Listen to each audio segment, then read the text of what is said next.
first kick we teach in a Taekwondo class is called the front snap kick. And we teach this one first because it's probably the most natural kick. If I take a small child, 2 or 3 years old, and I tell them to kick, they're going to do something that looks like that.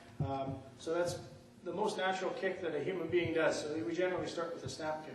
Right? Snap kick can easily be explained. It's almost like flicking mud off the bottom of your shoe. So if you were going to flick the mud high in the air, it would look something like a snap kick. Right? When you do a snap kick, you start with moving your hip forward. So I'm just going to get into a back stance here. When you're kicking, any kick that you're going to learn, all your power comes from your hips. Your hips there and your bum muscles there are the most powerful muscles in your body. And they control all your lower body. And that's going to help to get your power in your kicks. Okay, so it's important to remember that. When you start with a snap kick, your right hip, I'm going to kick with my right leg, and my right hip is going to be in the back most of the time. So the first movement of my body is to bring that hip forward. Okay? So my right hip is going to come forward. My left hip, if you watch it, when this one comes forward, this left hip is going to come back a little bit. Right? So my right hip is forward, my left hip is back. Okay? Now, from there, my knee is going to go straight forward and up. It's going to rise straight up. Your body's built like a teeter-totter. When you're on a teeter-totter, if you want one end to go up, the other end has to go back, or it has to tilt. So here's what's going to happen. When this knee comes forward, my upper body, my shoulders, are going to move back slightly. Okay.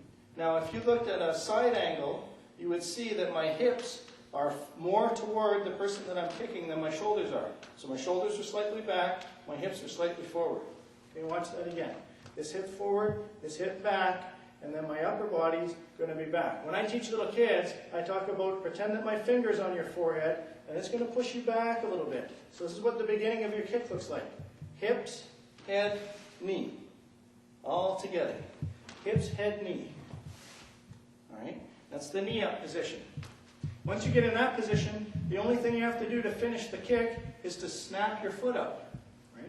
So it's from here, head back, knee up, extend your kick. When you do a snap kick, you're kicking with the ball of your foot. That part right there. So you're going to pull your toes back. Your foot is going to be pointing toward your target, but your toes are going to be pulled back. So it's going to be this angle.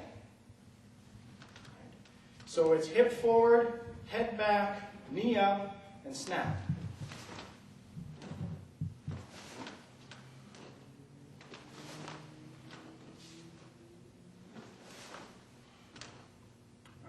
Biggest mistake you can make is not bending your knee enough. So what happens is when this knee comes forward, your leg is not bent much.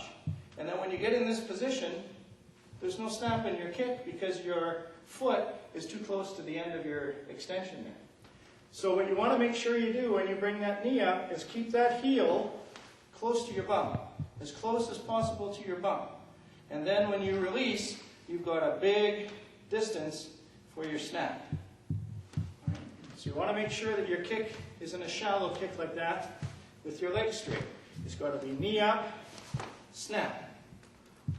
The landing part of your kick is equally important. You never want to land too far forward, so you don't want to kick and fall forward. Your kick should snap in, snap back, and go down. So it looks like this. Snap and down. Snap and down. All right? That's a snap kick.